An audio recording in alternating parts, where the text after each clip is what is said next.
आप तो पलकें बिछाएं हम गुजारिश करते हैं हजरत से तशरीफ लाएं।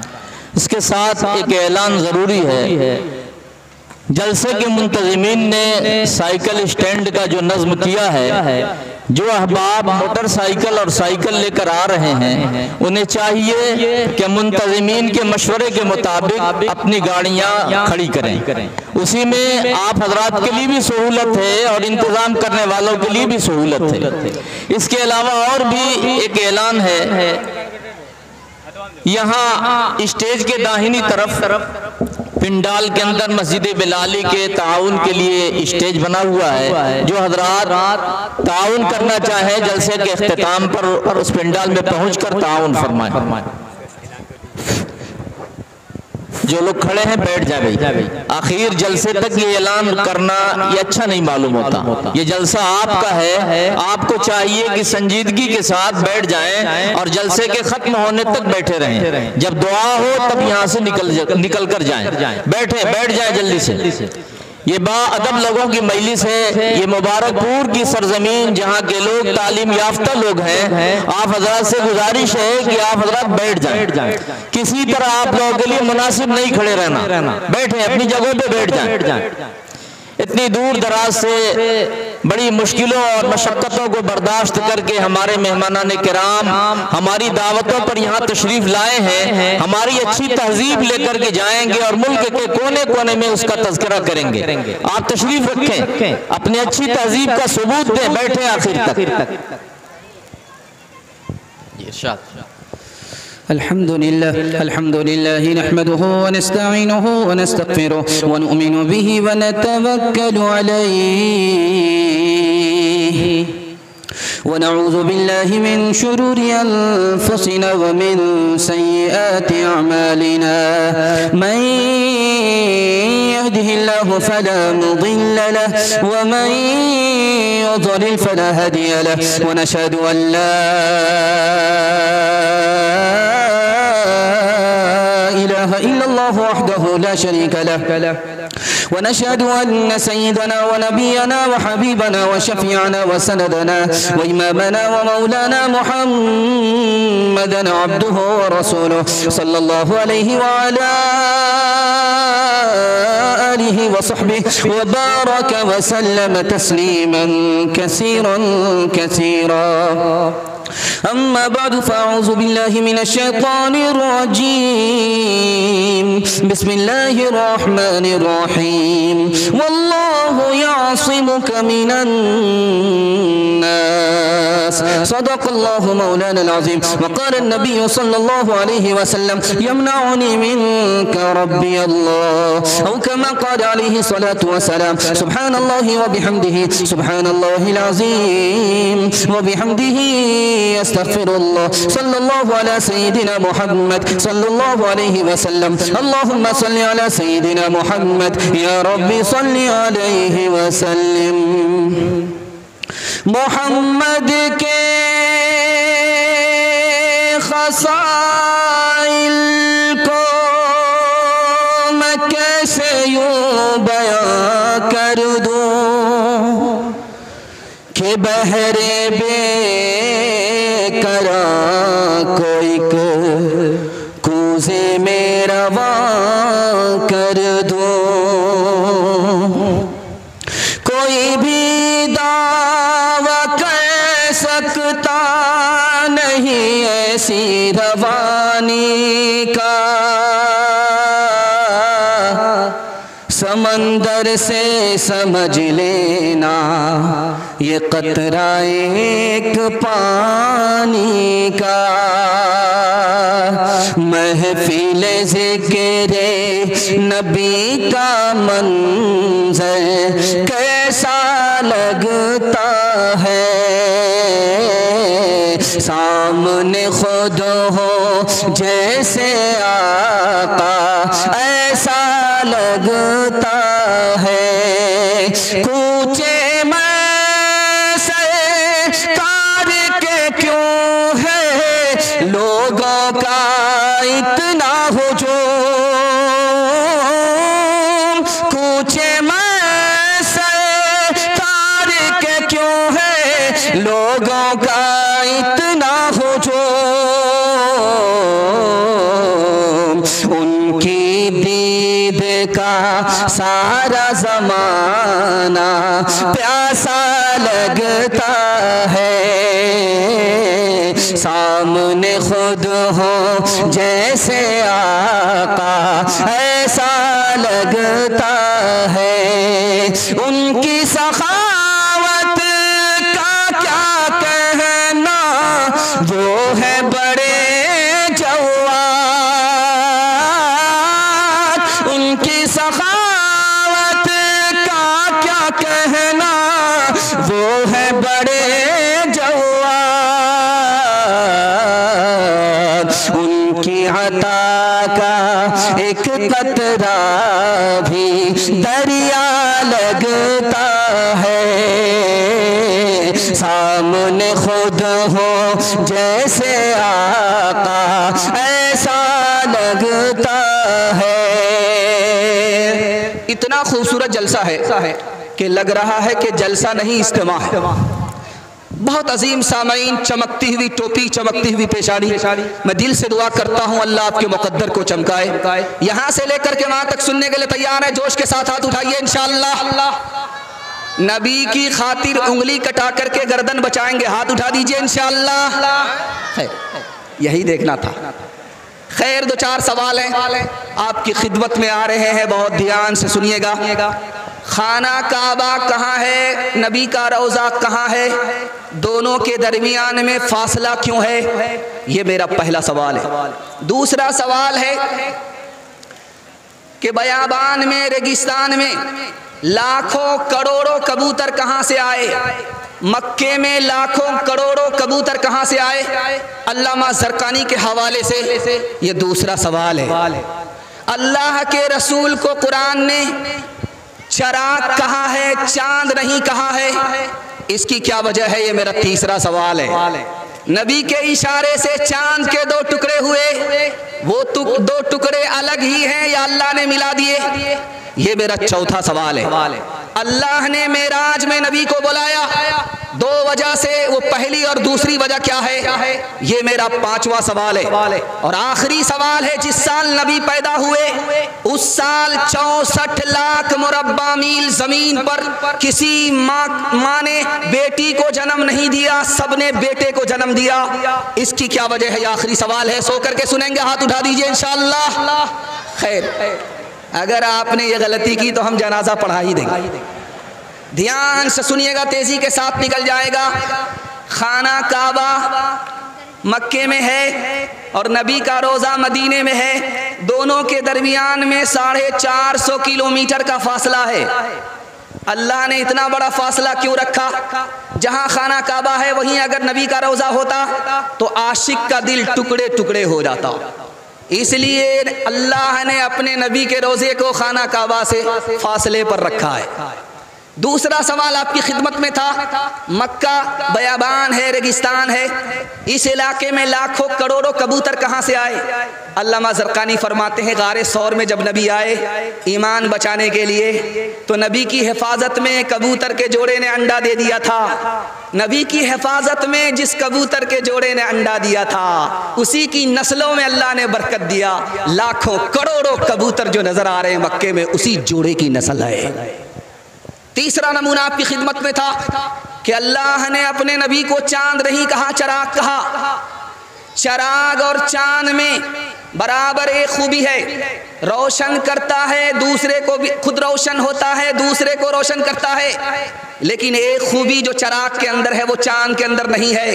एक चराग से दूसरा चराग रोशन होता है, एक चांद से दूसरा चांद रोशन नहीं होता। इसलिए अल्लाह ने अपने नबी को चराग कहा है, चांद नहीं कहा।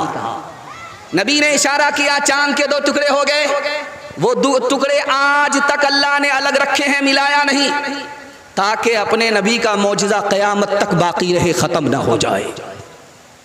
एक सवाल खूबसूरत आपकी खिदमत में था कि नबी को मेराज हुई दो वजह से। अल्लाह के रसूल अर्श पर गए, अर्श के बाद दुनिया ख़त्म है, अर्श के नीचे सारी दुनिया है, अर्श के ऊपर कोई दुनिया नहीं। अल्लाह को बताना था कि अर्श के बाद कोई दुनिया नहीं, इस नबी के बाद कोई नबी नहीं, ये आखिरी नबी है। दूसरी वजह, मेराज में अल्लाह ने नबी को बुलाया, दुनिया ने जलील करना चाहा, अल्लाह ने इज्जत की चोटी पर बुला करके दुनिया को समझाना चाहा, इज्जत और जिल्लत अल्लाह के हाथ में है। जिसको तुम जलील करना चाहते थे, देखो हम इज्जत की चोटी पर लेकर के आ गए। 64 लाख मुरब्बा मील जमीन जजीरतुल अरब है। जिस साल नबी पैदा हुए उस साल किसी औरत को अल्लाह ने बेटी नहीं दिया। उस जमाने में दस्तूर था, बेटियों को जिंदा कब्र में गाड़ दिया जाता था। नबी की आमद हो रही है, रहमत बन करके आ रहे हैं। खुदा की रहमत को गवारा नहीं हुआ कि जो नबी रहमत बन करके आए उनकी आमद पर बेटियों को जिंदा दरगोर किया जाए। इसलिए अल्लाह ने हर औरत को बेटा दिया, बेटी नहीं दिया। हाथ उठाइए, वादा कीजिए, सब काम पहले होगा, जुमराबाद में करेंगे इंशाअल्लाह। खैर उठाइए, देखें कब बेदार होते हैं आप। लखनऊ जाना आपको नसीब नहीं होगा, सीधा रांची पहुंचेंगे आप। क्या जाने कोई रिफ़अत अज़मत रसूल की, अल्लाह खुद ही करता है मिदहत रसूल की। बातिल हर एक दौर में होगा ज़लील व ख़ार, बातिल हर एक दौर में होगा ज़लील व ख़ार। कायम सदा रहेगी शरीयत रसूल की, कायम सदा रहेगी शरीयत रसूल की। दिल से आपको दुआ दे रहा हूँ। इतना बड़ा मजमा है, कहीं गैदरिंग नहीं है, ऐसा सन्नाटा है कि महसूस ही नहीं होता कि यहाँ लोग बैठे हैं, सांस ले रहे हैं। ये जलसे की कामयाबी की ज़मानत है। दिल से दुआ करता हूँ अल्लाह हमारे सुनाने को, आपके सुनने को बेहद कबूल फरमाए। नबी को उम्मत से कितनी मोहब्बत थी, ये पैगाम 3 मिनट में आ रहा है। अल्लाह के रसूल ने पूरी जिंदगी आज़ान नहीं दी है, आज़ान दिलवाई है, आज़ान नहीं दी है। इसकी वजह ये लिखी है कि नबी अगर आज़ान देते थे, कहते हय्या अलस सलाह, आओ नमाज की तरफ। अगर लोग नहीं आते तो डायरेक्ट गुनहगार हो जाते। नबी नहीं चाहते थे कि अपनी उम्मत को डायरेक्ट गुनहगार बनाए, इसलिए दूसरे से आज़ान दिलवाई, खुद आज़ान नहीं दिया। सहाबी सो रहे थे मस्जिद में, हजरत अली से कहा कि तुम जगा दो, आपने नहीं जगाया। हजरत अली ने पूछा, या रसूल अल्लाह आप तो पहले पहुंचे थे और नेकी में आप सबकत करते हैं, आपने खुद नहीं जगाया, मुझसे कहा जगा दो। तो अल्लाह के रसूल ने कहा, जब सोता हुआ आदमी जागता है तो बड़बड़ाता है। अगर मैं अपने सहाबी को जगाता, वो बड़बड़ाता, नबी की शान में गुस्ताखी होती। मैं अपने सहाबी को गुस्ताखी से बचाना चाहता था। अबू दाऊद में लिखा है कि 2 सहाबी गुजर रहे हैं, अल्लाह के रसूल ने बुला करके कहा कि देखो मैंने तुम्हें इसलिए बुलाया है कि ये मेरी बीवी है, मैं इसका शौहर हूँ, जिस काम के लिए जा रहे थे चले जाओ। सहाबा ने मुंह पर हाथ रख करके कहा, या रसूल अल्लाह आपके ऊपर भी हमारा गुमान गलत हो सकता है, क्या तुम इंसान थे, आगे चलते शैतान तुम्हारे दिल में ये बात डालता, तन्हाई में नबी किससे बात कर रहे थे, तुम शक करते, तुम्हारा ईमान खतरे में पड़ जाता। एक नुक्ते की बात सुनिए, अल्लाह आपके इल्म में इजाफा फरमाए, मेरे मुताला को ताज़ा फरमाए। नबी ने बकरी चराई है, ऊंट नहीं चराया। इसमें बैठ नहीं रहा।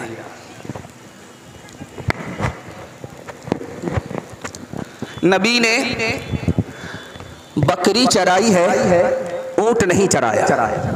इसका राज लिखा, ऊंट चराना आसान है, बकरी चरानी मुश्किल है। छोटी छोटी मखलूक है, जोड़ करके रखना पड़ता है और मुकम्मल उसकी हिफाजत करनी पड़ती है, भेड़िए से बचाना पड़ता है।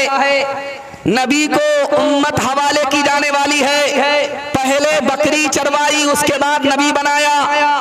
उम्मत को शैतान भेड़िए से बचाना था, इसलिए पहले बकरी चरवाई, उसके बाद नबी बनाया। सिर्फ 10 साल में हमारे नबी ने 9 लाख मुरब्बा मील जमीन पर हर कच्चे पक्के मकान में इस्लाम को दाखिल कर दिया। जानते हैं क्यों? सिर्फ 3 काम किया। पहला काम किया, माफ किया, बदला नहीं लिया। दूसरा काम किया, मोहब्बत दी, नफरत नहीं की। तीसरा काम किया, मदद के लिए हाथ बढ़ाया, मदद के लिए हाथ नहीं खींचा। 3 काम किए, 10 साल के अंदर हर कच्चे पक्के मकान में इस्लाम को दाखिल कर दिया। एक मिसाल पर पैगाम खत्म कर रहा हूं, ध्यान से इसको सुनिएगा, तेजी के साथ निकल जाएगा। एक जवान आया नबी की मजलिस में, कहा या रसूल अल्लाह मैं इस्लाम कबूल करना चाहता हूँ। कहा सुबहान अल्लाह, इस्लाम कबूल कर लो। तो उसने कहा हुजूर मेरी एक शर्त है, मैं जिना करता हूँ, रात में भी जिना करता हूँ, दिन में भी जिना करता हूँ, जिना करना मेरी आदत है। अगर जिना की इजाजत मिलेगी तब इस्लाम कबूल करूंगा।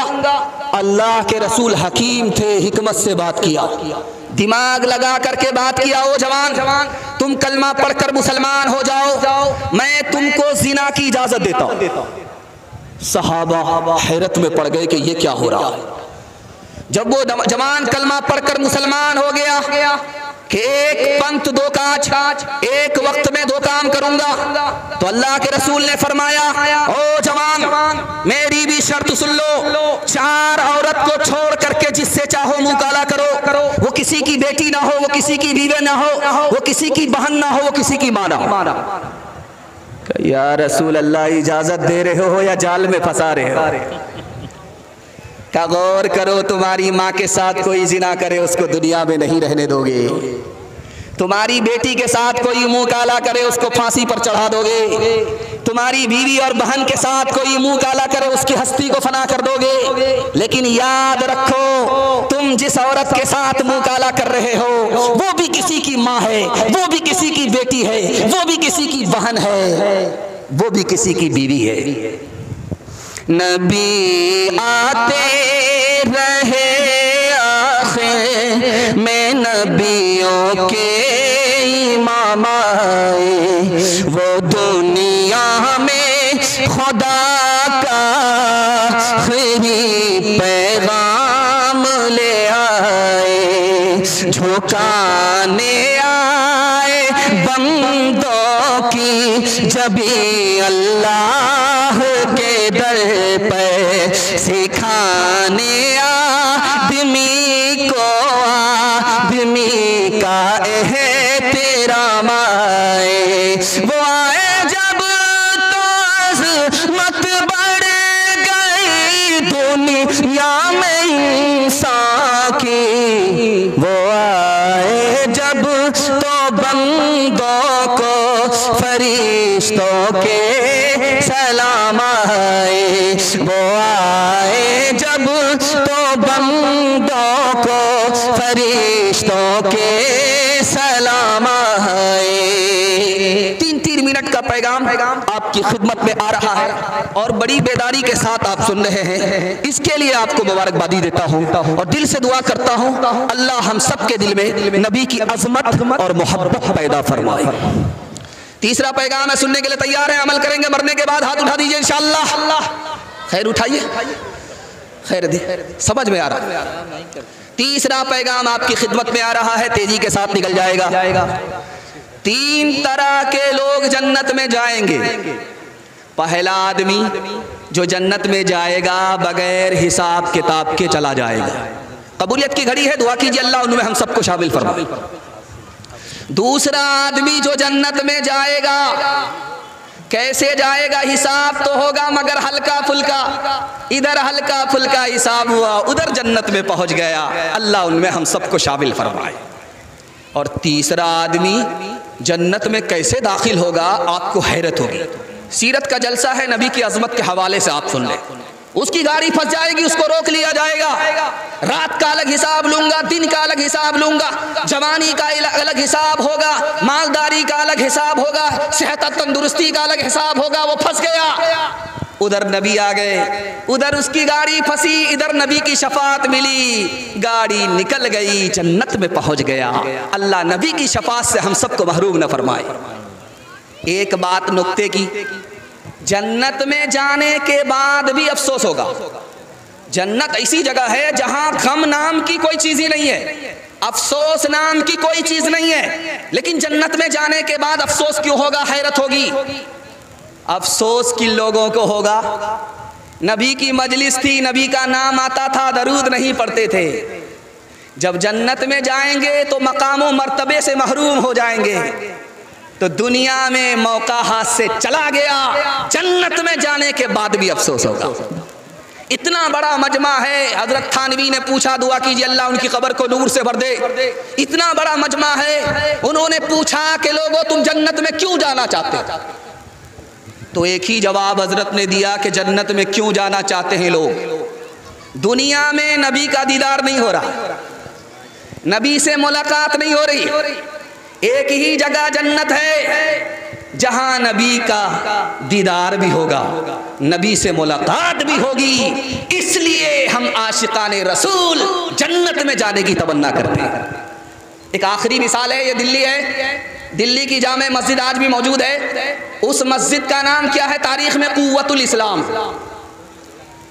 उस मस्जिद के गेट पर कल भी भिखारी भीख मांगता था, आज भी उसके गेट पर भिखारी भीख मांगता है।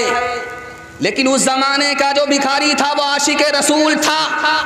इस जमाने का भिखारी बेशरम बेहया है। उस जमाने का भिखारी है।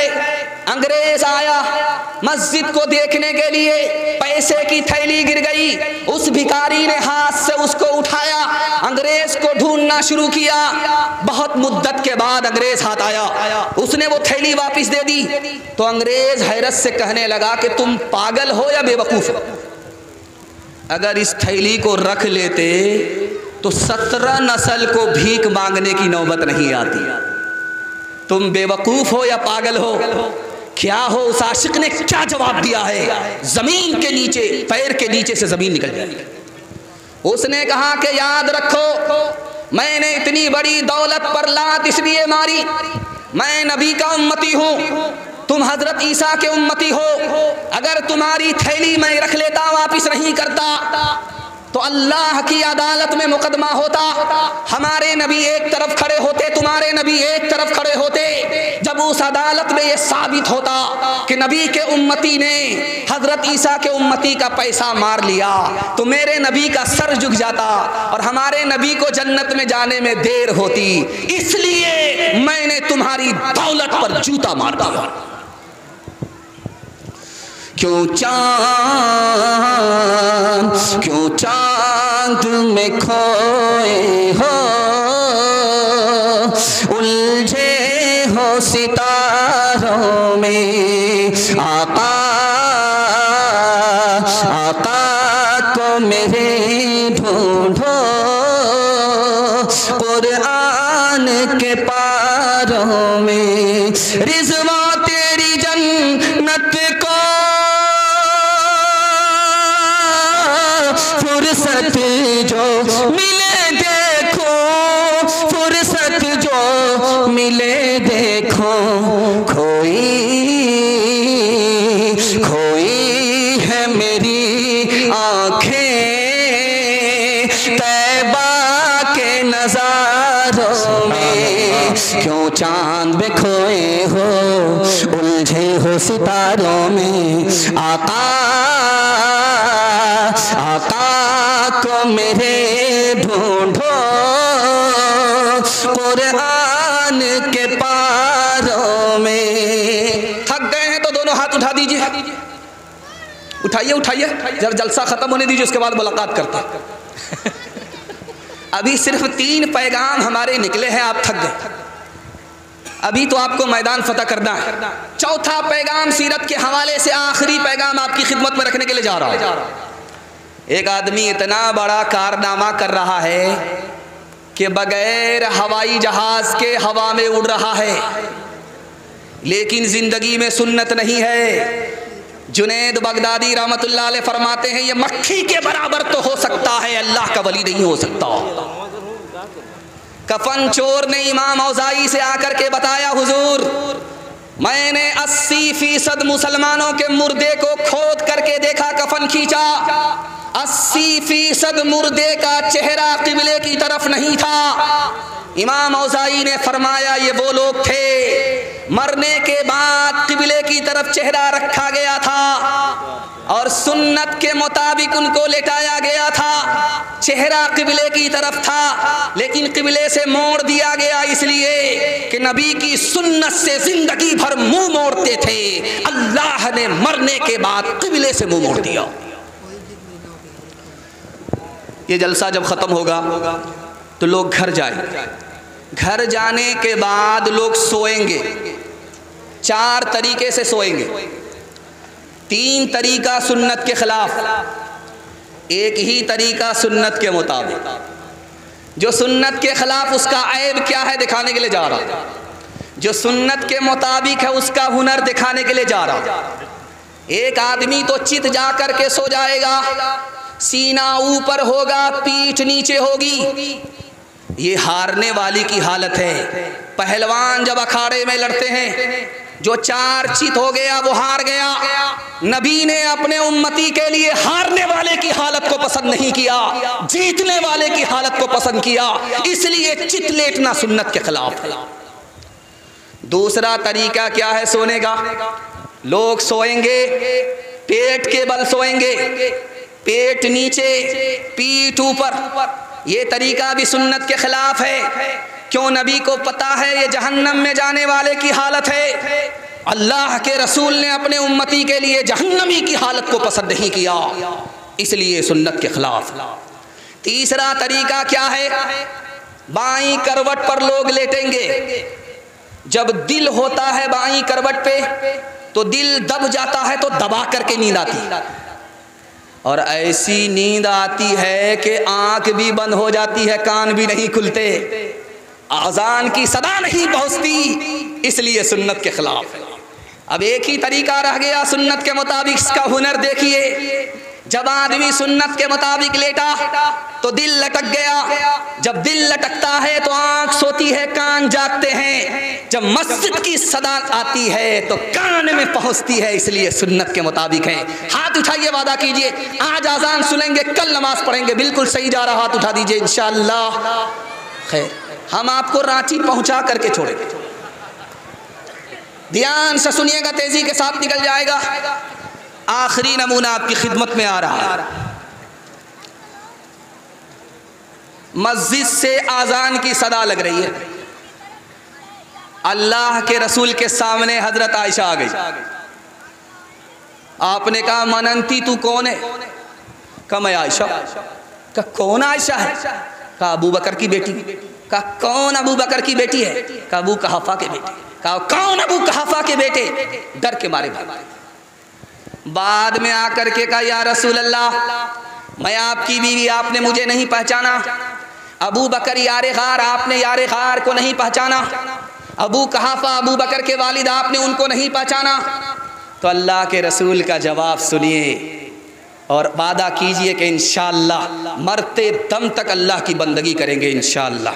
यहाँ घबराना नहीं है, 7 खून माफ है, दायां बायां होता रहेगा। अल्लाह के रसूल ने कहा है आयशा, जब मस्जिद से आज़ान की सदा लगती है तो मैं किसी को नहीं पहचानता, सिर्फ और सिर्फ अपने अल्लाह को पहचानता हूं। मूसा अलैहिस्सलाम से मुकाबला करने के लिए कितने जादूगर आए थे? तो लिखा 3 लाख। और कितनी रस्सियां, कितने ऊंट पर लेकर के आए थे सांप बनाने के लिए? तो लिखा 3000। 3000 ऊंट पर रस्सियां लेकर के आए हजरत मूसा से मुकाबला करने के लिए, और 3 लाख की तादाद में सब कलमा पढ़कर मुसलमान हो गए।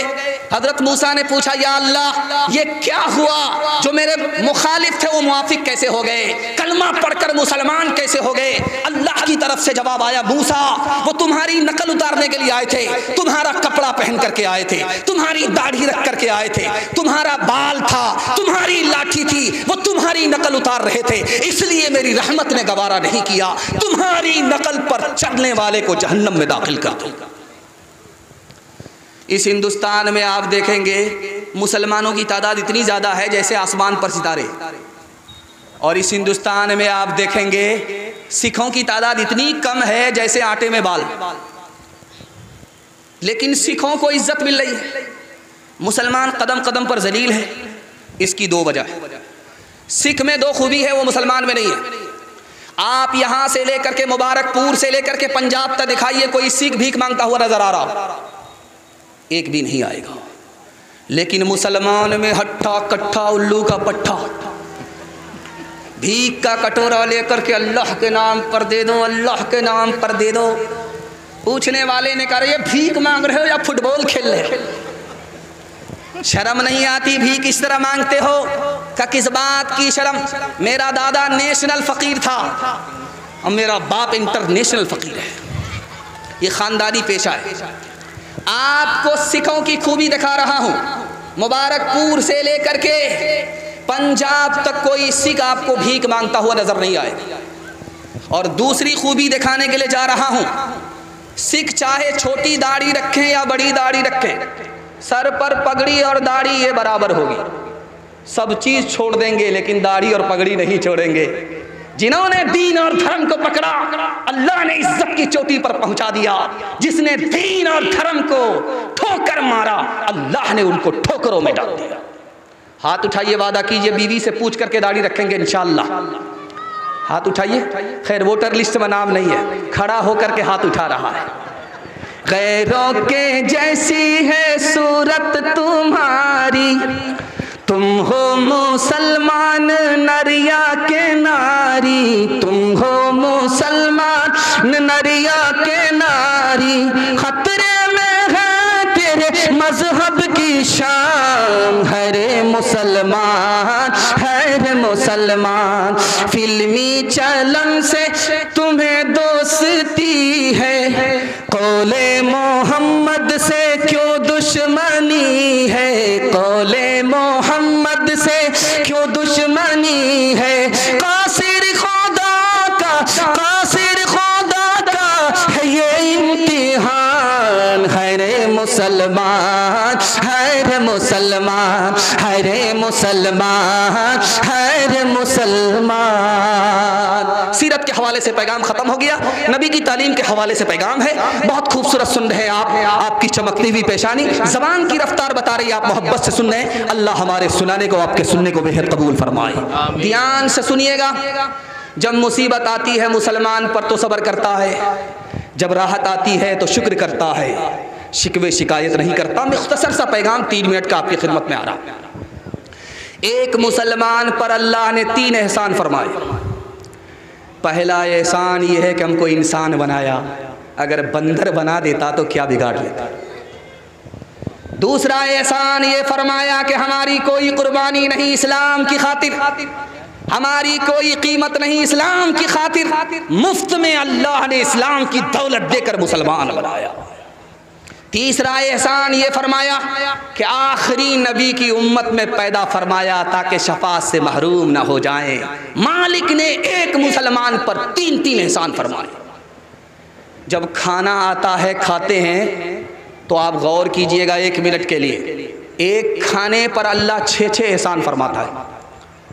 पहला एहसान भूख लगी है, दूसरा एहसान खाना मिला है, तीसरा एहसान खाने में मजा आ रहा है, चौथा एहसान इज्जत से मिला, जेल में नहीं मिला, 5वां एहसान वो खा रहे हैं, डॉक्टर ने मना नहीं किया, और आखिरी एहसान परदेश में नहीं, अपने बच्चों के साथ खा रहे हैं। आखिरी एहसान, एक रोटी पर अल्लाह ने 360 कारीगर लगाए। जब रोटी आती है तो बिस्मिल्लाह पढ़ करके आप खाते हैं, जब भूख मिट जाती है तो आप अल्हम्दुलिल्लाह पढ़ते हैं। लेकिन गौर कीजिएगा, एक रोटी को तैयार करने में अल्लाह ने 360 कारीगर लगाए हैं। पहला कारीगर मिकाईल था जिसने पानी के खजाने से पानी को खींचा। दूसरे कारीगर बाकी फरिश्ते थे कि बादल को बंबई से खींच करके मुबारकपुर में लेकर के आ गए। और तीसरा कारीगर ये आसमान का चांद, सूरज और सितारे, और उसके बाद कारीगर जमीन के चौपाए, और आखिरी कारीगर जिसने रोटी तैयार करके हमारे सामने पेश किया। ये जो इतना बड़ा मजमा है, इसमें मैं दिखाने के लिए जा रहा हूं कौन कौन लोग इसमें बादशाह है। जिसको अपनी बीवी है वो खुशहाल है, कंगाल नहीं। इसलिए हाथ उठाइए, वादा कीजिए सब काम पहले होगा, निकाह बाद में करेंगे इंशाअल्लाह। खैर माशाल्लाह सट पटा रहे हैं, डिस ब्रेक मार रहे हैं माशाल्लाह। जिनकी शादी भी हो गई थी वो भी हाथ उठाने के लिए चाह रहे हैं, उनकी बीवी की तरफ से उनका खाना दाना सब बंद हो जाता है। ध्यान से सुनिएगा, तेजी के साथ निकल जाएगा। जिसको अपनी बीवी है वो खुशहाल है, कंगाल नहीं। जिसको अपना घर है, किराए का घर नहीं है, वो अमीर है, गरीब नहीं है। जिसको अपनी गाड़ी है, अपनी सवारी है, ये बादशाह है।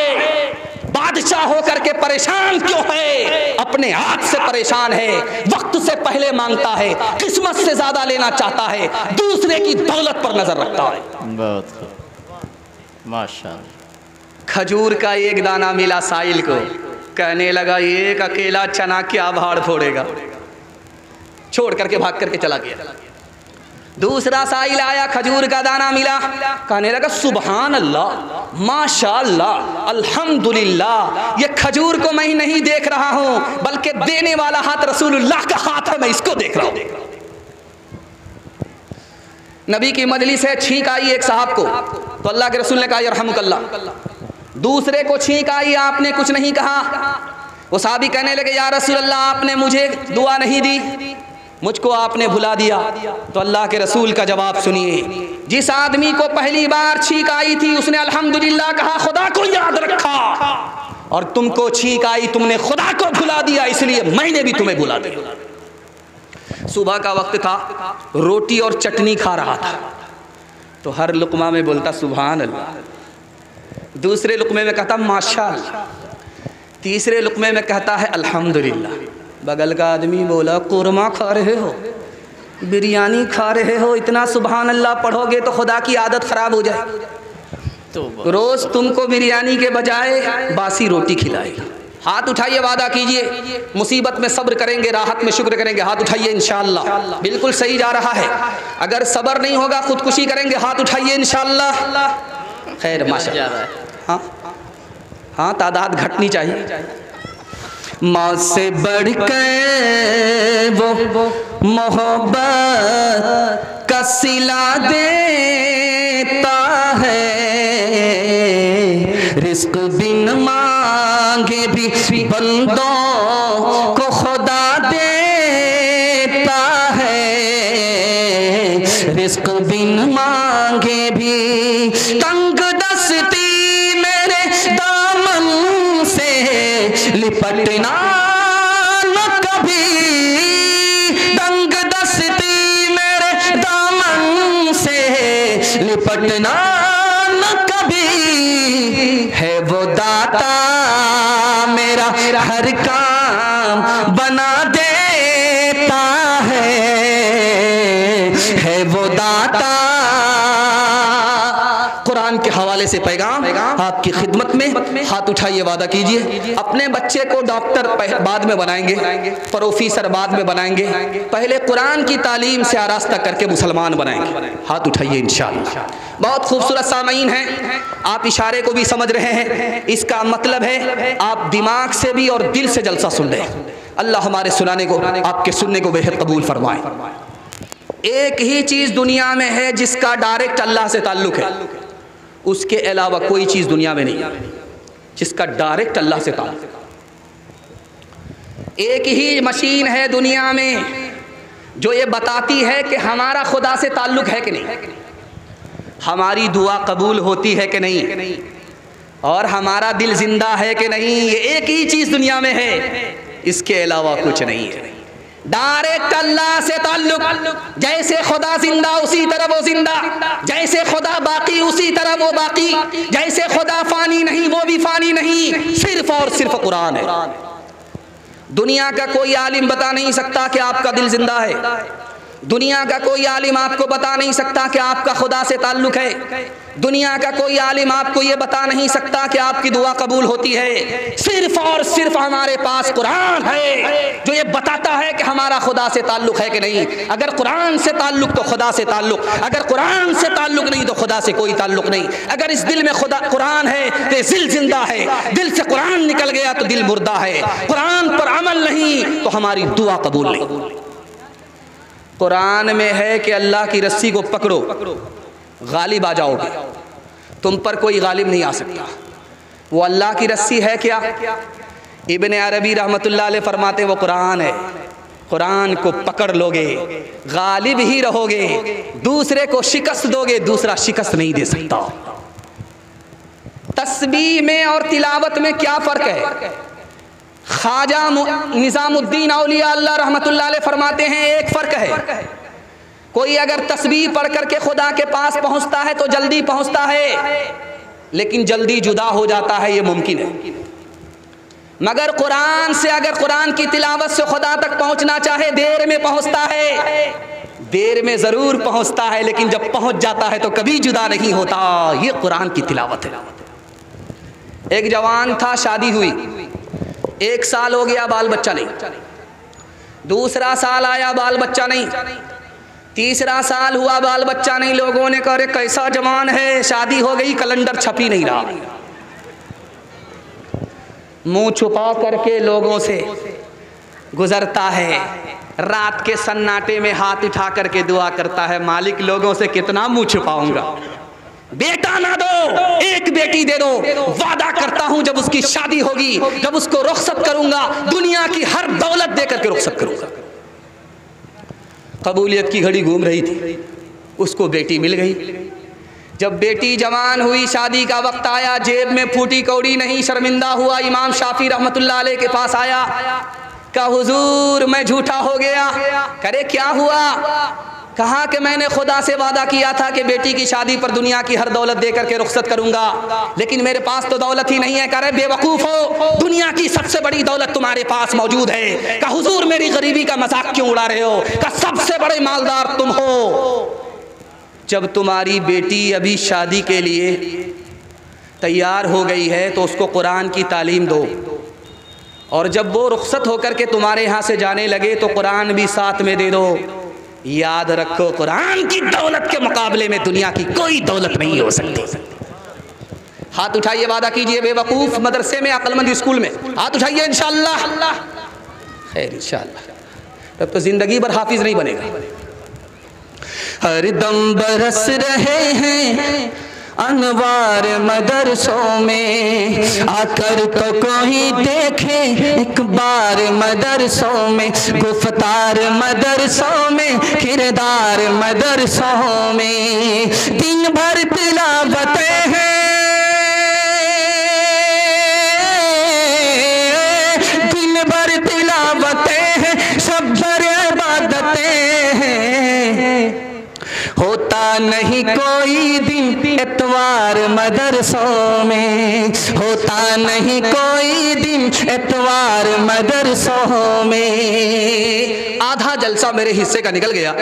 आपने इतनी मोहब्बत से सुना कि मुझे भी पता नहीं चला, आपको भी पता नहीं चला। मैं आपके छोटे छोटे बच्चों के वास्ते दुआ करता हूँ, अल्लाह कुरान की दौलत से इन बच्चों को माला माल फरमाए। चौथा पैगाम आपकी खिदमत में रखने के लिए जा रहा हूँ, दुनिया और आखिरत के हवाले से। हमारे जवान सुनने के लिए तैयार हैं? हाथ उठा दीजिए इंशाअल्लाह। बूढ़े लोग हाथ मत उठाइए, आप लोग यहाँ जवान होने वाले नहीं, सीधा जन्नत में जाकर के जवान होंगे, हूर से आपका निकाह होगा, लेकिन यहाँ कोई चांस नहीं। सुकरात से पूछा गया कि हुजूर ये बताइए मौत से भी ज्यादा सख्त कोई चीज है? तो कहा हाँ एक चीज है।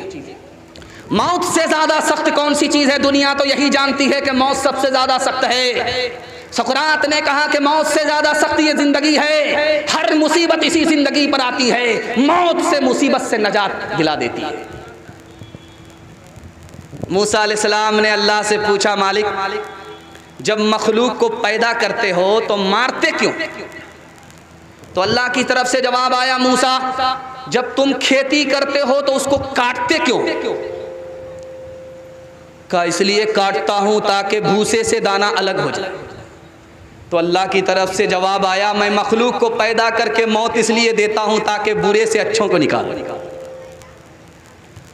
एक ही इंसान दुनिया में सबसे लंबी उम्र वाला आया, उस इंसान का नाम क्या था? हजरत नूह अलैहिस्सलाम। उनसे पूछा गया कि 950 साल आपने दुनिया में गुजारे, कैसा दुनिया को पाया आपने? तो कहा कि एक मकान है, उसके 2 दरवाजे हैं, एक दरवाजे से दाखिल हुआ, दूसरे से निकल गया, पता ही नहीं चला कि 950 साल कैसे गुजरे। हजरत याकूब अलैहिस्सलाम की उम्र हुई 180 साल। जब मलकुल मौत आया तो कहने लगे, यार इत्तला नहीं देते हो, ऐसे ही आ जाते। कहा हुजूर 4 बार नोटिस करके आ रहा, जब आपके बाल सफेद हो गए ये पहली इत्तला थी, पहला नोटिस था। जब आपकी ताकत घट गई ये दूसरी इत्तला थी, दूसरा नोटिस था।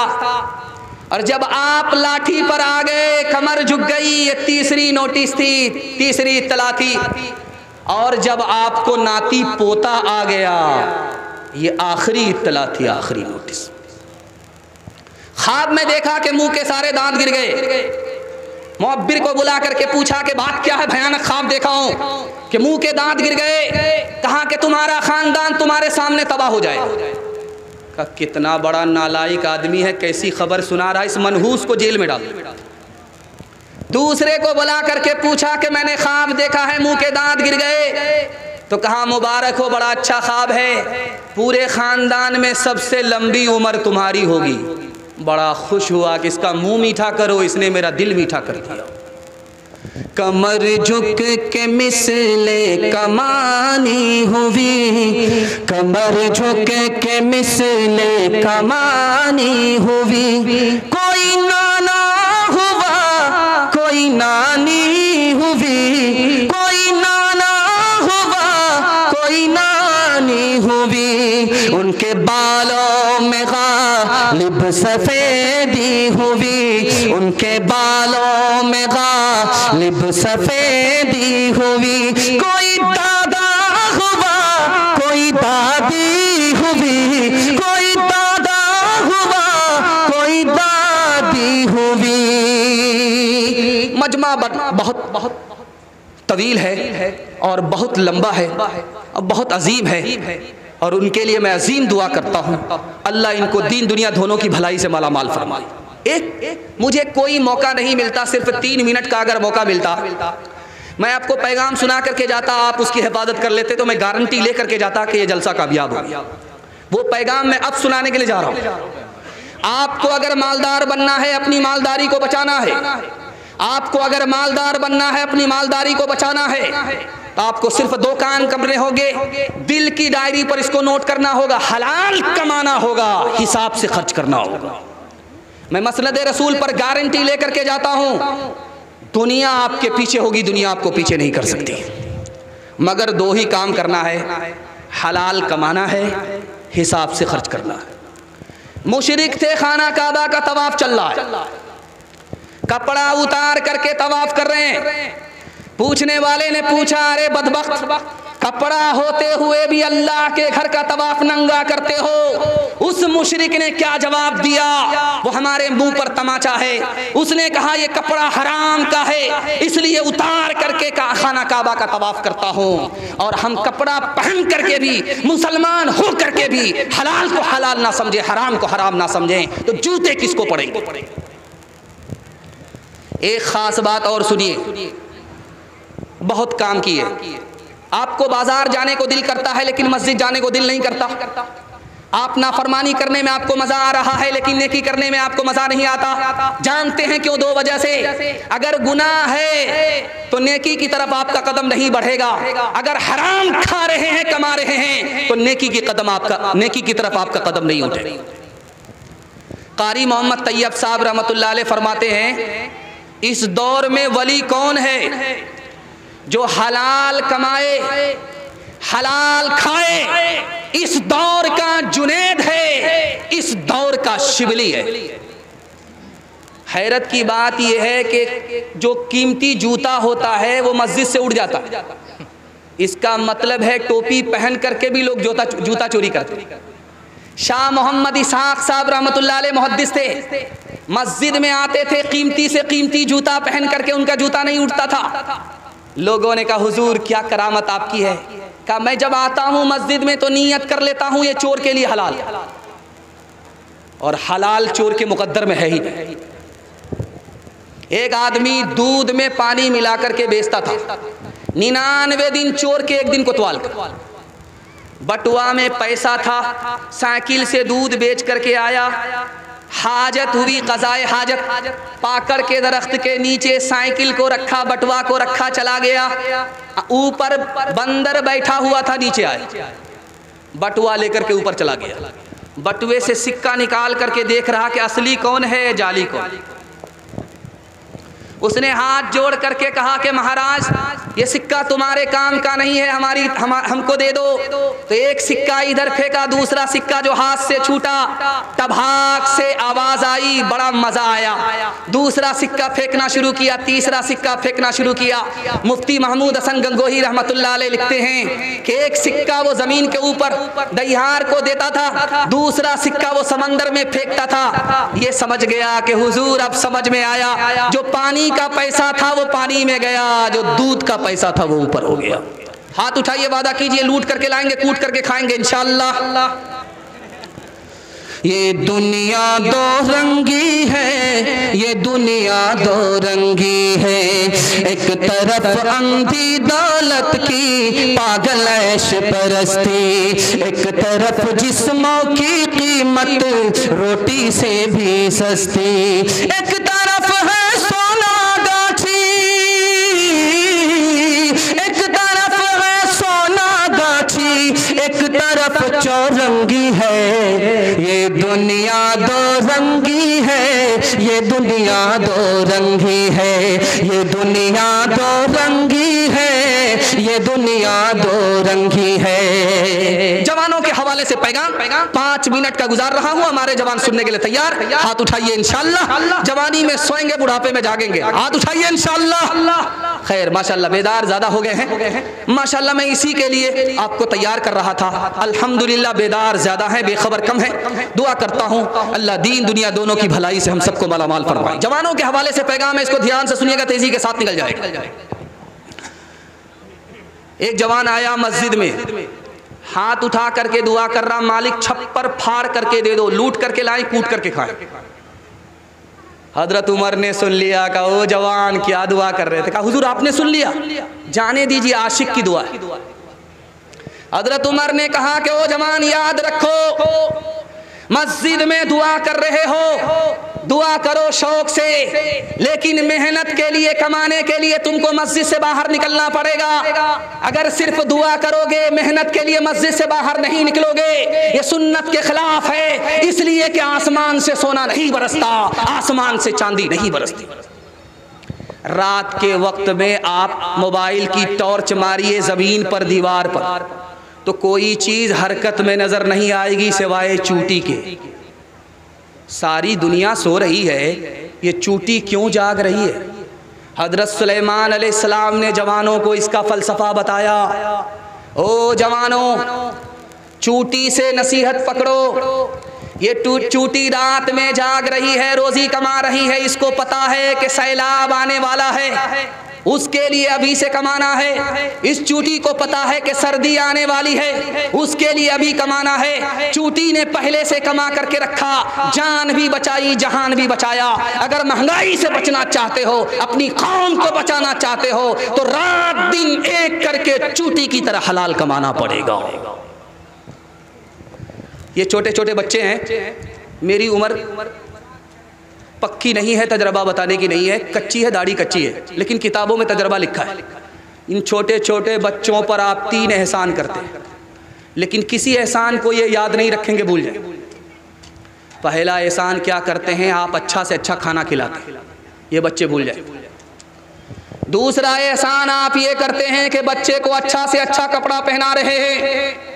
ईद के मौके से आप जेब को नहीं देखते, कर्जा लेकर के आप अपने बच्चे को कपड़े दिलाते हैं, इस एहसान को बच्चे भूल जाएंगे। आप आलीशान मकान अपने बच्चों के लिए बना रहे हैं, जब उसका जमाना आएगा तो ये मकान मकबरा बन जाएगा, उजाड़ करके फेंक देंगे, वो शीश महल बनाएंगे। इस एहसान को याद नहीं रखेंगे, लेकिन एक एहसान कर दीजिए, किताब में लिखा है, जिंदगी भर याद रखेंगे, भूलेंगे नहीं। आप जाहिल रहे, कोई फर्क नहीं पड़ता, अपने बच्चे को पढ़ा लिखा दीजिए, जिंदगी भर एहसान याद रखेंगे। हमारा जवान 3 चीजों में पीछे है। सबसे पहली चीज जिसमें हमारा जवान पीछे है, तिजारत। 5% जवान हमारे तिजारत करते हैं 95 गोल। हमारे जवान किसमें पीछे हैं? मुलाजमत में। 100 में सिर्फ 2 जवान नौकरी करते हैं, IAS की नौकरी, IPS की नौकरी, रेलवे की नौकरी, 98 गोल।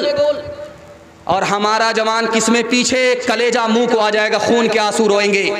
1984 में अक़वाम मुत्तहिदा ने रिपोर्ट दिया, पूरी दुनिया में 150 करोड़ लोग जाहिल हैं और सबसे बड़ा जो जाहिल मुल्क है हिंदुस्तान है, और हिंदू मुसलमान में सबसे बड़े जाहिल मुसलमान हैं। 62% मर्द जाहिल है, 72% औरत जाहिल।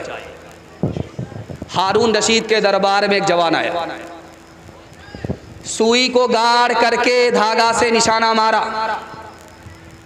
और सुई के नाके से धागा पास हो गया। सुभान अल्लाह। सुई कहाँ है और उसका नाका कितना छोटा है, उसकी नाक कितनी छोटी है। यहां से निशाना लिया और नाके से धागा पास कर दिया। इधर से तालियां बज गई, उधर से तालियां बज गई। हारून रशीद बादशाह ने कहा कि इस जवान को 10 रुपया इनाम में दो और 10 जूते मारो।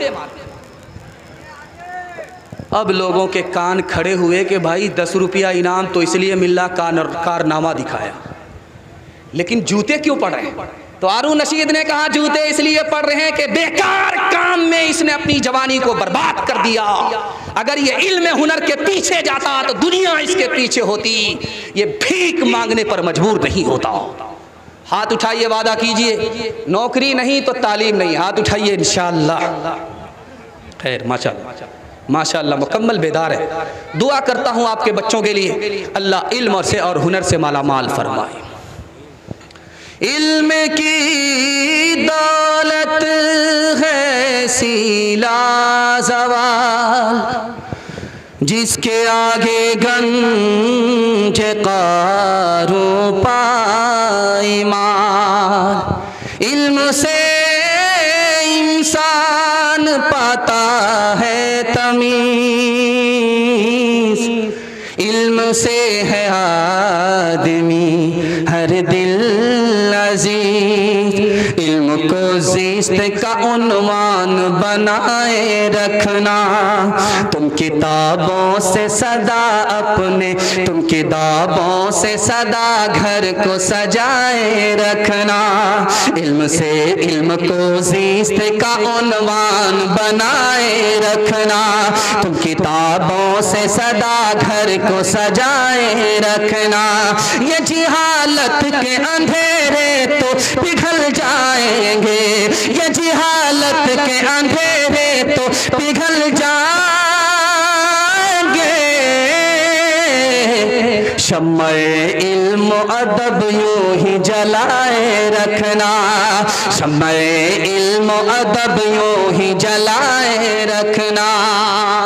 जवानों के हवाले से आखिरी पैगाम, हमारे जवानों के हवाले से मैं देख रहा हूँ, बहुत दूर तक तो नहीं देख पा रहा हूँ, लेकिन जहाँ तक देख रहा हूँ बूढ़ों से ज़्यादा जवानों की तादाद है।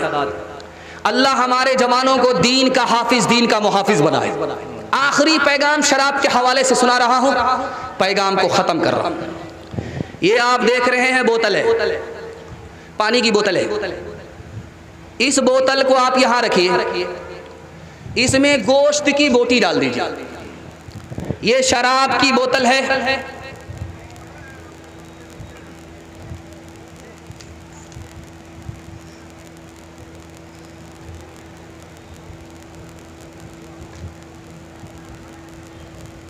नहीं समझ में आ रहा। ये बोतल है, ये शराब की बोतल मान लीजिए, इसमें एक बोटी आप डाल दीजिए, 3 दिन के लिए छोड़ दीजिए। शराब कितनी खतरनाक चीज़ है आपको बताने के लिए जा रहा हूँ। ये बोतल शराब की है, एक बोटी आपने गोश्त की इसमें डाल दी है, 3 दिन के लिए छोड़ दिया है। और ये पानी की बोतल है, इसमें एक बोटी गोश्त की आपने डाल दिया, 3 दिन के लिए छोड़ दिया।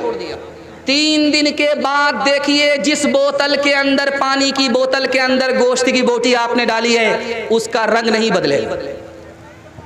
और जिस शराब की बोतल के अंदर आपने गोश्त की बोटी डाली है, 3 दिन के बाद देखिए चर्बी की तरह पीली पड़ जाएगी। जब गिलास की गिलास शराब अंदर जाती है तो दिल पर चर्बी पड़ जाती है, सांस रुक जाती है, आदमी मर जाता है।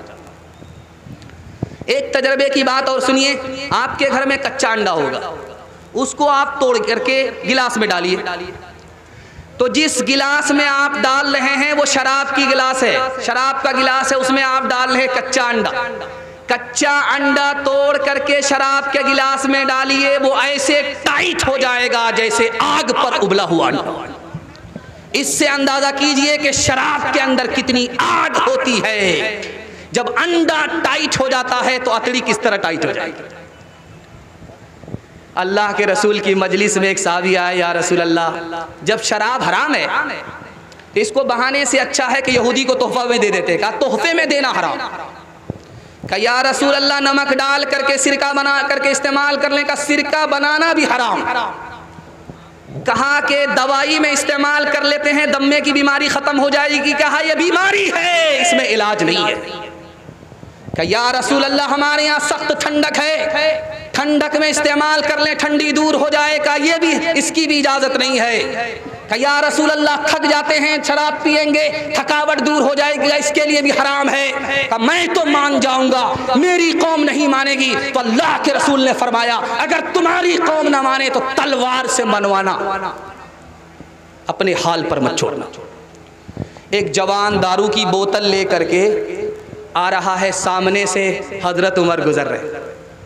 तो जवान ने जैसे ही देखा हजरत उमर को, दारू की बोतल छुपा करके, अब उसका कदम आगे नहीं बढ़ रहा, नबज ठार हो गई, पेशाब रुक गया। हजरत उमर को महसूस हो गया कि उस जवान ने शराब की बोतल छुपाई है। झटक झटक कर तेज कदमों के सामने आ गए। जवान ने दिल दिल में अल्लाह से कहा, मेरे मालिक, आज इज्जत आबरू तू ही बचा सकता है, आज के बाद कभी दारू नहीं पीऊंगा। उस जवान की तौबा कबूल हो गई। हजरत उमर आकर के पूछते हैं, ओ जवान, तुम्हारी बोतल में क्या है? कहा कि सिरका है। कहा कि तुम झूठ बोल रहे हो, बोतल दिखाओ। ढक्कन को जैसे ही खोला, उस जवान की तौबा कबूल हो चुकी थी। अल्लाह ने शराब को सिरका बना दिया। हाथ उठाइए, वादा कीजिए, खुद भी शराब से बचेंगे, अपनी पूरी कौम को शराब से बचाएंगे इंशाअल्लाह। नफ्स के ताबे हुए, ईमान रुखसत हो गया, वो ज़नाने में घुसे में मान रुखसत हो गया। मैं उन्होंने पी, अब उनके पास क्यों कर दिल लगे। मैं उन्होंने पी, अब उनके पास क्यों कर दिल लगे। जानवर एक रह गया, इंसान रुखसत हो गया। जानवर एक रह गया, इंसान रुखसत हो गया। मैं जो मेहमान खाने में था तो लोग कहते हैं कि यहाँ पर जलसा बहुत जोश और खरोश के साथ होता है। कुछ लोग देवबंदी हैं तो वो अपने जलसे को खूबसूरत बनाते हैं। कुछ लोग हनफी सुन्नी हैं, बरेलवी हैं, वो लोग अपने जलसे को खूबसूरत बनाते हैं। कुछ लोग कहते हैं कि अहले हदीस हैं, वो अपने जलसे को खूबसूरत बनाते हैं। मैं सबके लिए दुआ करता हूँ, अल्लाह सबके जलसे को खूबसूरत होने के साथ साथ खूबसूरत बना दे, इख्तिलाफ से बचाए, इत्तिहाद की दौलत से मालामाल करे। बिल्कुल 3 मिनट का पैगाम इत्तिहाद और इत्तिफाक के हवाले से सुना रहा हूँ। 1257 में मुसलमानों की सबसे बड़ी हुकूमत चली गई। जानते हैं क्यों गई? जो बादशाह था वो सुन्नी था, जो वजीर था वो शिया था। शिया सुन्नी का झगड़ा हुआ, मुसलमानों की सबसे बड़ी हुकूमत चली गई। 1492 ईस्वी में उंदुलुस से मुसलमानों की 800 साल की हुकूमत चली गई। जानते हैं क्यों? बाप का नाम अबू मोहसिन था, बेटे का नाम अबू अब्दुल्ला था। कुर्सी के झगड़े में, बाप बेटे के झगड़े की नहुसत से उंदुलुस से मुसलमानों की 800 साल हुकूमत चली गई। 1707 ईस्वी में यह हिंदुस्तान कितना बड़ा था, ये कन्याकुमारी से लेकर के काबुल तक हिंदुस्तान था। औरंगजेब बादशाह ने दिया इतना बड़ा हिंदुस्तान, ये छोटा भी हो गया और मुसलमानों के हाथ से चला गया। क्यों? औरंगजेब बादशाह के 3 बेटे थे, कुर्सी का झगड़ा हुआ। इस झगड़े ने मुसलमानों की हुकूमत को कम कर दिया और एक वक्त आया मुसलमानों के हाथ से हुकूमत ही ख़त्म हो गई। 1757 में नवाब सिराजुद्दौला की कितनी फ़ौज थी? 70,000। अंग्रेज़ ने कितनी फ़ौज से मुकाबला किया? सिर्फ 3,000। 3,000 अंग्रेज़ जीत गए और 70,000 मुसलमान हार गए। जानते हैं क्यों? मीर जाफ़र की गद्दारी की वजह से। इस घर को आग लग गई घर के चिराग से। 1764 में यही बक्सर है, बक्सर के मैदान में मीर कासिम का मुकाबला हुआ अंग्रेज़ से। अंग्रेज़ की तादाद सिर्फ 7,000 है और मुसलमान 50,000 हैं। 50,000 मुसलमान हार गए, अंग्रेज़ जीत गया। जानते हैं क्यों? नजफ़ खान की गद्दारी की वजह से इस घर को आग लग गई घर के चिराग से। 1984 की रिपोर्ट है कि अमेरिका में, यूरोप में इस्लाम 50 साल में 235% फैला और 3 वजह से फैला। अंग्रेज़ ने लिखा मोहम्मद सल्लल्लाहु अलैहि वसल्लम की वजह से फैला, मस्जिद की वजह से फैला, मस्जिद के इत्तिहाद की वजह से फैला। मिला था कहाँ? तोहफ़ा नमाज मेराज में जब लेकर नबी आए तो उसको अदा करने का एहतमाम मस्जिद में किया। जब सफ़ लगी, अमीर गरीब, छोटे बड़े, बीमार तंदुरुस्त सब एक बराबर में हो गए। इस इत्तिहाद की ताकत से इस्लाम यूरोप में, अमेरिका में 235% फैल गया। बदकिस्मती ये है आज वो मस्जिद जिससे इस्लाम फैलता था वो मस्जिद खुद तकसीम हो गई, मुसलमान घट गए, मुसलमान नहीं फैले, इस्लाम की ताकत रुक गई। एक मिसाल देकर के पैगाम को ख़त्म कर रहा हूँ। बिल्कुल मेरे हिस्से का जलसा निकल गया, 5 से 7 मिनट का मेरे हिस्से का जलसा बाकी रह गया। दुआ करता हूँ आपके लिए कि आपने बड़ी मोहब्बत से सुना है। अल्लाह ताला हमारे सुनाने को भी, आपके सुनने को भी कबूल फरमाए। कलीला दिमना एक किताब है, मदरसे में पढ़ाई जाती है। ये संस्कृत ज़बान में किताब थी, फिर ये फ़ारसी में नकल हुई, उसके बाद ये अरबी में नकल हुई, मदरसे में पढ़ाई जाती है। उस किताब में लिखा कि 3 जानवर थे, शेर था, चीता था, गीदड़ था। तीनों मित्र थे, एक साथ शिकार करते थे, मार करके लाते थे, बांट करके खाते थे। 3 जानवर को शिकार किया, खरगोश को मारा, हिरन को मारा, गधे को मारा। शेर ने कहा कि बांटो, कैसे बांटते हो? चीता से कहा। चीता ने कहा हुजूर ये बंटवारा आसान है, ये खरगोश गीदड़ खा लेगा, ये हिरन मैं खा लूँगा, मैं बीच बीच का हूँ, और सबसे बड़ा गधा है, गधा आप खा ले। शेर को गुस्सा आया, मारा मुंह पर तमाचा खींच करके, सबसे बड़ा गधा, उल्लू का पट्टा, भैंस का अंडा, केले का छिलका मैं ही नजर आ रहा, मैं इस बंटवारे को नहीं मानता। शेर चाहता था कि उसके हिस्से में हिरन आए, चला गया गधा।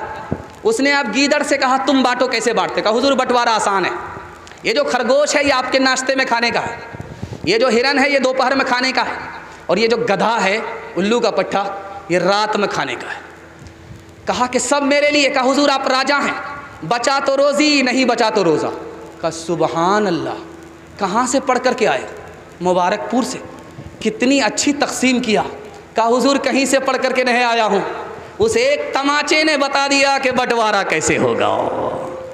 ना मैं शैतान हूँ, मुझ में बुराई भी, मुझ में भलाई भी, लाखों है मैल दिल में, थोड़ी सफाई भी, थोड़ी सफाई भी, थोड़ा सा नेक हो, थोड़ा सा नेक हो, थोड़ा बेईमान हो, दुनिया जो चाहे समझे, मैं तो इंसान हूँ, मैं तो इंसान हूँ। जीवन का गीत है सुर में न ताल में, उलझी है सारी दुनिया रोटी के जाल में, रोटी के जाल में। कैसा अंधेर है, कैसा अंधेर है, मैं भी हैरान हूँ। दुनिया जो चाहे समझे, मैं तो इंसान हूँ, मैं तो इंसान हूँ। हाथ उठाइए, वादा कीजिए घर में झगड़ा होगा अदालत जाएगा। हाथ उठाइए इंशाअल्लाह। खैर माशाअल्लाह मैं कामयाब हो गया। मुझे उम्मीद नहीं थी कि देर रात सुनने वाले सामईन इतने बेदार होंगे।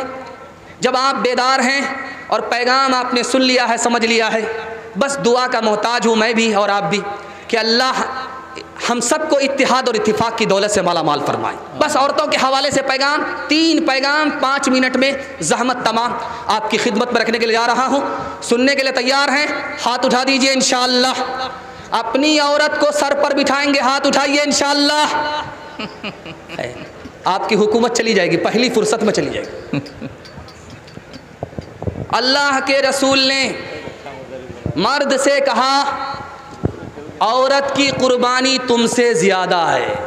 कहा या रसूल अल्लाह, कमाते हम हैं, पसीना हमारा छूटता है, ये तो घर में रानी बन करके बैठ करके खाती है, इसकी क्या कुर्बानी है?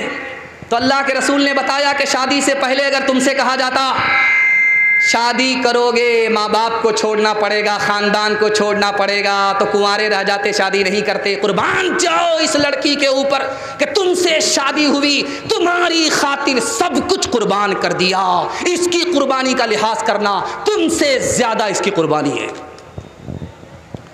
अल्लाह के रसूल सो रहे थे, अचानक फ़ातिमा ने दस्तक दिया। अल्लाह के रसूल ने दरवाज़ा खोला, कहा फ़ातिमा तुम्हारे आने का ये वक्त नहीं है, तू कैसे आई? कहा अली से खफा हो करके आई। अल्लाह के रसूल ने जलाल में कहा कि फ़ातिमा मैं तुम्हारा बाप हूँ, अली तुम्हारे शौहर हैं, शौहर की इजाज़त के बगैर अगर मेरे घर में आइंदा कदम रखोगी दरवाज़ा बंद मिलेगा, खुल नहीं सकता। बेटी जल्दी से वापस जाओ, अपने शौहर से माफ़ी मांगो। अगर तुमने माफ़ी नहीं मांगी, तुम्हारे शौहर ने माफ़ नहीं किया, तुम अगर मर गई मैं ज़िंदा रहा, बेटी मैं तुम्हारी नमाज जनाजा पढ़ूंगा भी नहीं, पढ़ाऊंगा भी नहीं। एक मिसाल पर पैगाम ख़त्म कर रहा हूँ। एक औरत आई झाड़ फूक करने वाले के पास, उसने कहा कि मेरा शौहर बात बात पर मुझको मारता है, कोई ऐसी तरकीब कर दीजिए कि हाथ तक न उठाए। कहा ऐसी मजबूत तरकीब करके देता हूँ कि हाथ उठाने की ज़िंदगी में कभी नौबत नहीं आएगी।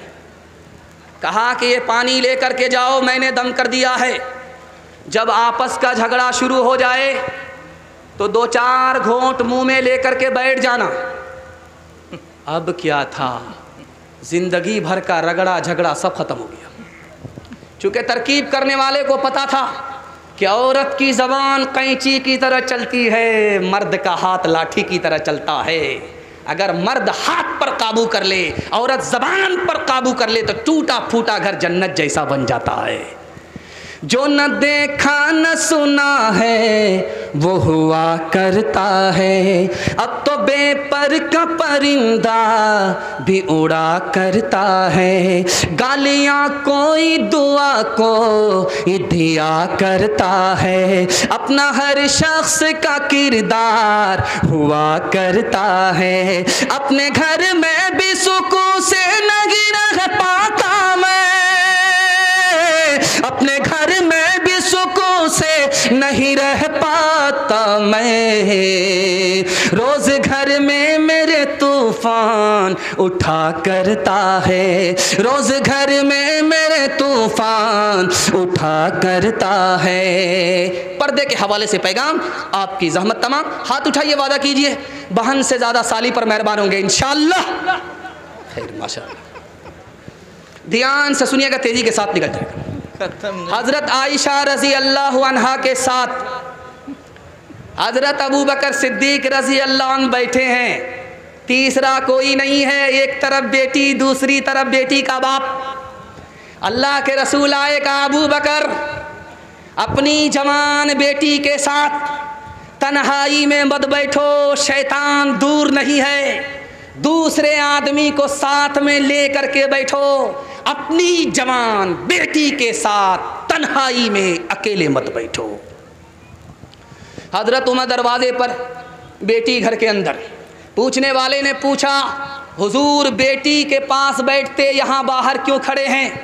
कहा कि मेरे घर में मेरी बीवी नहीं है, जवान बेटी है, और तीसरा शैतान है। शैतान के डर से जवान बेटी के पास नहीं बैठा, घर के अंदर से बाहर निकल आया।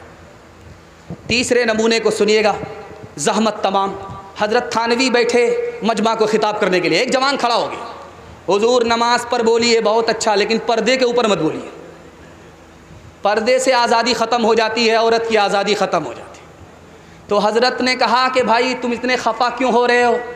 कि मैं खफा इसलिए हूँ कि कौन सी आयत में पर्दा है, कौन सी हदीस में पर्दा है, आप लोग पर्दे के ऊपर इतना ज़ोर क्यों देते हैं? हकीमुल उम्मत से दिमाग लगा करके उस जवान को समझाया। कहा ओ जवान खड़े रहो, मैं तुमसे एक सवाल करता हूँ, तुम 100 का नोट ऊपर की जेब में रखते हो और 500 का नोट बीच की जेब में रखते हो और 2000 का नोट सबसे नीचे की जेब में, अंडरवियर की जेब में रखते हो, दौलत की हिफाजत करते हो। अगर औरत की हिफाजत नहीं करोगे, याद रखना दौलत जाएगी वापिस आएगी, औरत की आबरू एक बार जाएगी कभी वापिस नहीं आएगी। आँखों की बंदगी से, आँखों की बंदगी से निगाहें झुका के चल, निगाहें झुका के चल, शानों से गिर गया है, शानों से गिर गया है, दुपट्टा उठा के चल, दुपट्टा उठा के चल। आँखों के तीर तेरे बदन से परे रहे, बदन से परे रहे, शर्मो हया का अपना लिबादा बना के चल, लिबादा बना के चल। गर हो सके तो सीरते, गर हो सके तो सीरते ज़हरा पे कर अमल, ज़हरा पे कर अमल। इस जिंदगी को यूं न तमाशा बना के चल, तमाशा बना के चल। ये पर्ची आ गई है, मेरा भी पर्चा मुकम्मल हो रहा है। आखिरी पैगाम माँ बाप के हवाले से सुनने के लिए तैयार है? हाथ उठाइए इंशाअल्लाह। बीवी से पूछ करके माँ बाप की खिदमत करेंगे, हाथ उठाइए इंशाअल्लाह। खैर माशाअल्लाह बेदार हैं। आखिरी पैगाम ज़हमत तमाम 3 मिनट के लिए माँ बाप की खिदमत के हवाले से पैगाम। 1 मिनट नुक्ते की। जिस आदमी को 6 उंगली होती है हाथ में, वो उसको छुपा करके रखता है, 6ठी उंगली दिखाना नहीं चाहता है। और जो नालायक लड़का होता है उसकी मिसाल 6ठी उंगली की तरह है, उसको काटो तब तकलीफ, उसको रखो तब आए। 3 तरह के बेटे होते हैं। एक बेटे का नाम पूत है, दूसरे बेटे का नाम सपूत है, तीसरे बेटे का नाम कपूत है। पूत कौन सा बेटा है? माँ बाप ने दौलत बनाई, उसको बचा करके रखा, बढ़ा नहीं सका, ये अच्छा लड़का है, बहुत अच्छा लड़का नहीं। सपूत कौन सा लड़का है? माँ बाप ने जो दौलत बनाई उसको बढ़ाया, उसको बचा करके भी रखा और बढ़ाया भी, सबसे अच्छा लड़का है। दुआ करता हूँ अल्लाह ऐसा होनहार बेटा आपको अता फरमाए। और कपूत कौन लड़का है? माँ बाप ने जो दौलत बनाई थी उसको बचा भी नहीं सका, उसको बढ़ा भी नहीं सका, बढ़ाने की बात तो दूर की है, बचा भी नहीं सका, सब कुछ बर्बाद कर डाला। कबूलियत की घड़ी है, दुआ करता हूँ ऐसे नालायक बेटे से आपकी हिफाजत फरमाए। चौकी से, मेज़ और कुर्सी से कभी बिच्छू निकलता है तो उसको चाहे बूढ़ा देखे चाहे जवान देखे, जूता चप्पल मार करके हलाक करता है। जबकि उसने काटा नहीं है फिर भी उस बिच्छू को मारता है। गुलसिता में शेख सादी रहमतुल्लाह अलैह ने लिखा, उस बिच्छू की तारीख है, उसको हर जगह जूता क्यों पड़ता है। उन्होंने लिखा कि जब बिच्छू माँ के पेट में था तो छोटा था, उसको माँ ने संभाल करके रखा। जब वो बड़ा होता गया तो उसने अपनी माँ के पेट को चाक किया, माँ को हलाक किया और जंगल की तरफ भागा। माँ के साथ बदसलूकी करने का अंजाम दुनिया में उसको ये मिलता है। बूढ़ा भी देखे जूते से मारे, बच्चा भी देखे जूते से मारे। एक जवान हाथ पकड़ कर सर पर हाथ पकड़ करके अल्लाह के रसूल के मजलिस में बैठा हुआ है। अल्लाह के रसूल ने कहा क्या हुआ, कोई घोटाला उटाला तो नहीं हुआ? कहा बहुत बड़ा घोटाला है। कहा गुनाह हो गया, कैसा गुनाह है? कहा कि आसमान से भी बड़ा, ज़मीन से भी बड़ा, अर्श से भी बड़ा। अल्लाह के रसूल ने कहा घबराता क्यों है, पहले ये बताओ कि तुम्हारे माँ बाप जिंदा है? का सुभान अल्लाह। का दौड़ करके माँ बाप की खिदमत में जाओ और अपने गुनाह की माफ़ी के लिए तुम अपने माँ बाप से दुआ कराओ। तुमको अपने माँ बाप का मकाम मालूम नहीं है। खुदा की निगाह में तुम्हारे माँ बाप का मकाम इतना बड़ा है कि तुम्हारे माँ बाप धरती पर तुम्हारे लिए दुआ करेंगे, अर्श से बड़ा गुनाह छोटा हो जाएगा, खुदा की मेहरबानी पर माफ़ हो जाएगा। हाथ उठाइए, वादा कीजिए। माँ बाप जिंदा रहेंगे, खिदमत करेंगे, हाथ उठाइए इंशाअल्लाह।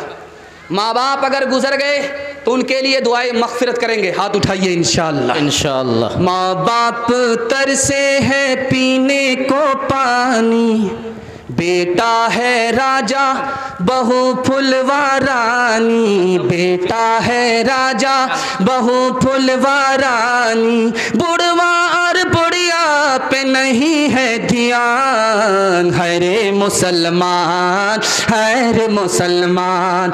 माँ बाप भाई बहन को रुलाए, बाहर से बीवी को लाकर खिलाए, माँ बाप भाई बहन को रुलाए, बीवी को बाहर से लाकर खिलाए, कल तेरी औलाद, कल तेरी औलाद लेगी परान, है रे मुसलमान, है रे मुसलमान। अल्लाह का शुक्र है पैगाम ख़त्म हो गया, लेकिन अभी जलसा ख़त्म नहीं हुआ है। ये तो छिलका था जो आपके सामने आया, मगज़ अब अगर बाकी है। इंशाअल्लाह दुआ तक जलसे में रहेंगे, साथ देंगे, हाथ उठाइए इंशाअल्लाह। 3 काम छोड़ दीजिए, आपसे वादा ले रहा हूँ, 3 काम कीजिए, मैं गारंटी लेकर के जाता हूँ, ज़िंदगी भर के लिए आपका जलसा कामयाब हो जाएगा। हाथ उठाइए, वादा कीजिए, अल्लाह की इबादत करेंगे इंशाअल्लाह, रसूलुल्लाह की इताअत करेंगे इंशाअल्लाह, मखलूक की खिदमत करेंगे इंशाअल्लाह। 3 काम छोड़ दीजिए, मुसीबत आपको छोड़ देगी। गुनाह करेंगे, मुसीबत नहीं छोड़ेगी। हराम कमाएंगे, मुसीबत नहीं छोड़ेगी। और गलत माहौल में रहेंगे, मुसीबत नहीं छोड़ेगी। काबे की चादर को पकड़ करके भी दुआ करेंगे, फिर भी मुसीबत नहीं छोड़ेगी। लेकिन गारंटी लेता हूँ, 3 काम आप छोड़िए, मुसीबत आपको छोड़ देगी। हाथ उठाइए, वादा कीजिए, गुनाह नहीं करेंगे इंशाअल्लाह, इंशाअल्लाह। गलत माहौल में नहीं जाएंगे इंशाअल्लाह, इंशाअल्लाह। गलत नहीं कमाएंगे इंशाअल्लाह, इंशाअल्लाह। बेटा की शादी फ्री में नहीं होगी इंशाअल्लाह। न किताबों से नवाज़ों से नज़र से पैदा, दीन होता है बुजुर्गों की नज़र से पैदा। नहीं सीखा इन्होंने दीन रहकर शेख के घर में, पले कॉलेज के चक्कर में, मरे साहब के दफ्तर में, थे केक के चक्कर में तो रोटी भी गई, बड़ी शे की ताक में थे तो छोटी भी गई, न मानी बात वाइस की, थे पतलून के चक्कर में तो लंगोटी भी गई। वाखिर दावाना अनिल हम्दुलिल्लाहि रब्बिल आलमीन।